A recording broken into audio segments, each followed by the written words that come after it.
Hi everyone, this is Doug Eicherman with slingingthebull.com, and today I would like to show you how to use the Magnetic Lasso Tool in Photoshop CS5. The Magnetic Lasso Tool is one of several tools available in Photoshop for making selections out of images or photographs. It's located in the toolbar on the left side or the toolbox, on the left side of your screen in Photoshop, third icon down. If you'll just left click and hold down, you get a little flyout menu with the lasso tool, the polygonal lasso tool, and the magnetic lasso tool available. Let's go ahead and click on the magnetic lasso tool and pull it out, and you'll see that you have a cursor that looks like a little bird with a magnet on it and a line sticking down from the bottom. It's the tip of that line that sets your anchor points, and you just left click and release your mouse and pull along the edge of the image. And I'll not do it yet. I'm going to do this later. There are a couple of things I want to show you before I actually do the selection of this image.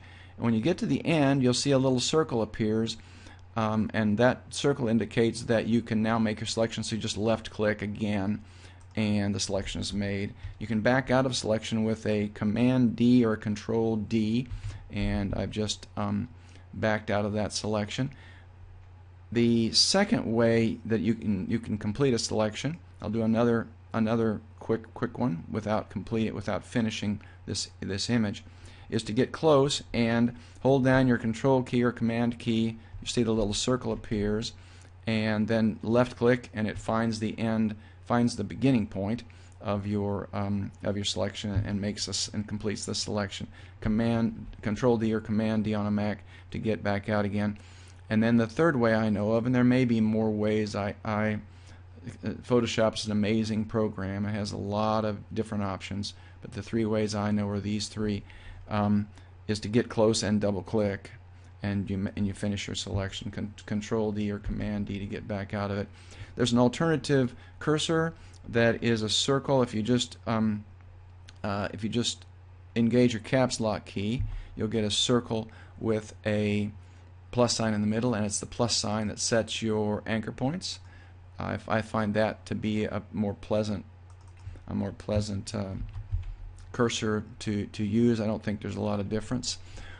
Up at the top, when you have your tool engaged or selected at least, there are some settings that appear when you're in the tool. The refine edge setting will not use, and it's not available right now. We'll talk about that in another video. But there's a width, contrast, and frequency setting, and they all have sliders. They can all be changed manually, and they can all be changed with shortcut keys. The width slider goes from 1 pixel to 256 pixels. That's the width of your actual, and we've got that way too big. Let's set that back to 15. That's the width of your cursor, and the shortcut key for that is, or the keys for that, are the bracket key. Down takes it. You're making brackets up there. I'm in it. Okay. You get back out. 14, 13, 12, 11, 10. The left bracket and the right bracket takes it back up 15.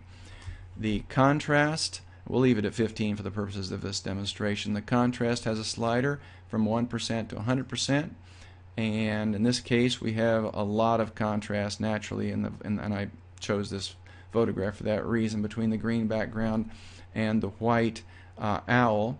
So 50% contrast is not a crucial in this one. 50. We'll just leave it at 50. The frequency also. Oh, I'm sorry. The contrast. For the contrast, the shortcut keys are the less than and greater than keys, and that just moves it by 1%, 50%, 49, 48, 49, 50, 51, 52. So we'll leave it at 50%. The frequency runs from 0 to 100%, or from 0 to 100, not 100%. And let's just show you this at 10, a frequency of 10. You'll see, which is low frequency. You'll see that Photoshop does not set very many anchor points. In this case, it finds the edge of the owl just fine without a lot of anchor points. The frequency is not a great big deal. And then we set it up just at 90. You'll see that it sets lots of anchor points, and there are situations when that's desirable. So let's just, since it's not crucial in this photograph, let's set the frequency at 50 and begin. Oh, I'm sorry. The frequency shortcut keys are the semicolon takes it down. I'm sorry, I'm off. The semicolon takes it down 3 at a time, and the apostrophe key takes it up 3 at a time. Okay, so, and that's useful. All of the shortcut keys are useful when you're working. When I'm in the middle of a selection, I can't go up here and do anything. It won't let me. I can't make any changes, and it sets anchor points all kinds of strange places. So you need to be able to change those, and you can use those if you'll look at the width while I'm in this mess I've just created. If you look at the width with the brackets, I can change that now as I'm working. If you got a mess like this and you want to back out of your anchor points, you just use the delete key or the backspace key, and each of those keys will delete your last anchor point set. And you can go back to wherever you made your mistake, and you can even go back to 0 and start over. So let's go ahead and start here and I'll set a few anchor points as we go around the horn. But a lot of times you don't have to set a point here. You've got these little indentations on the wing, and I tend to kind of want to set them in there. I'm not sure it matters, because it seems to find, with this much contrast on this owl, as you can see, Photoshop seems to find the edges just fine. Now when you get down to the bottom here, there's a lot of clutter, so I want to do a little bit better job, and I'd like to get closer. So the control or command plus sign gets us in there, and you can see that now the feet are off the screen. So to get back on, I can get out of the tool by pressing down on the space bar, which gives a hand, takes me out of the tool. I can move around here, and it allows me, if you use your mouse now with your left mouse button, it allows you to move while you're holding a space bar down, to move your image around.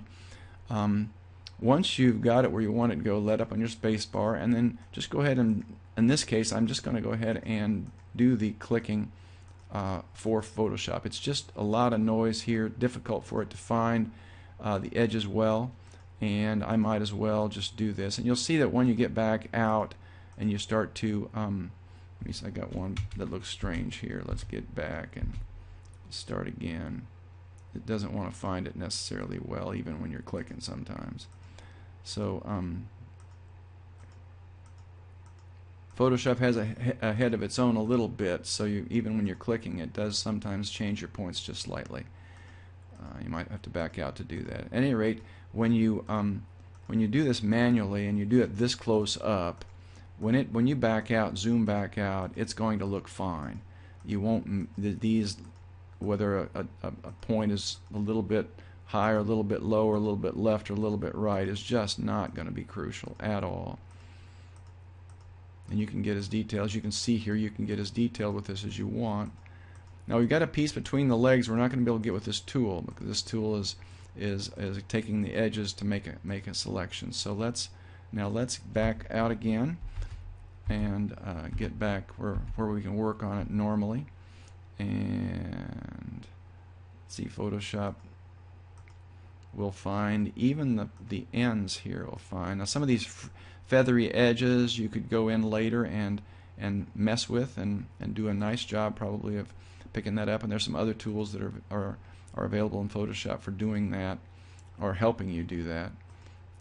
So at any rate, we're about to finish the outline of this image, and here we are. See, the little circle appeared, and I'm just going to left click, and I've got the image. But now we've got this problem down between the legs we want to pick up. Let's go in close again, and with the control or command plus sign, and then if you hit the space bar, take you out of things, and then with your left mouse you can move it up, and you can see we have a space here. But the tool we're going to use at this point is the, and you'll hold it down there, is the quick selection tool. So we have the quick selection tool, and it looks like just a little plus right now, but you can use an alternative cursor there. If you hit the caps lock key, you'll get a circle with a plus sign in it, which is maybe a little bit better. And then again, your bracket keys can change the size of that. So let's make that quite small, and go in here. And we're actually, the quick selection tool also is selecting. So you're adding. You would be adding, if we did something here, you would be adding to the selection, which is not what we want to do. We want to, this is the selection inside, and outside is not. So what we want to do is we want to subtract this. In order to subtract this, we need to change this tool to its other, to a negative. It's got a little positive, little plus sign on it. There's another video on the quick selection tool. But anyway, we'll change it to the negative side of this and take out our little piece. Whoop! I did a little more than I intended to do there. Okay, so let's make it a little smaller, and so it'll do a little bit better job. And then an Alt key, hit the Alt key to get it to that negative, and there you go.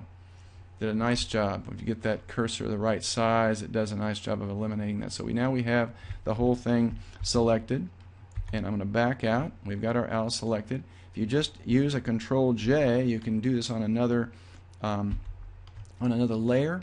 You can see we have layer 1 now created, and the background copy's here. So we should have a selection. Yes, we do. We have our selection, and let me back out of that. Get your move tool, and you can move your owl around and see that we've made a good selection. So that's how you use the Magnetic Lasso Tool in Photoshop CS5. Let's take that background copy off, and you can see you can move it around. You've got a good selection. So anyway, that's how to use the tool. Hope you've enjoyed it. Thank you.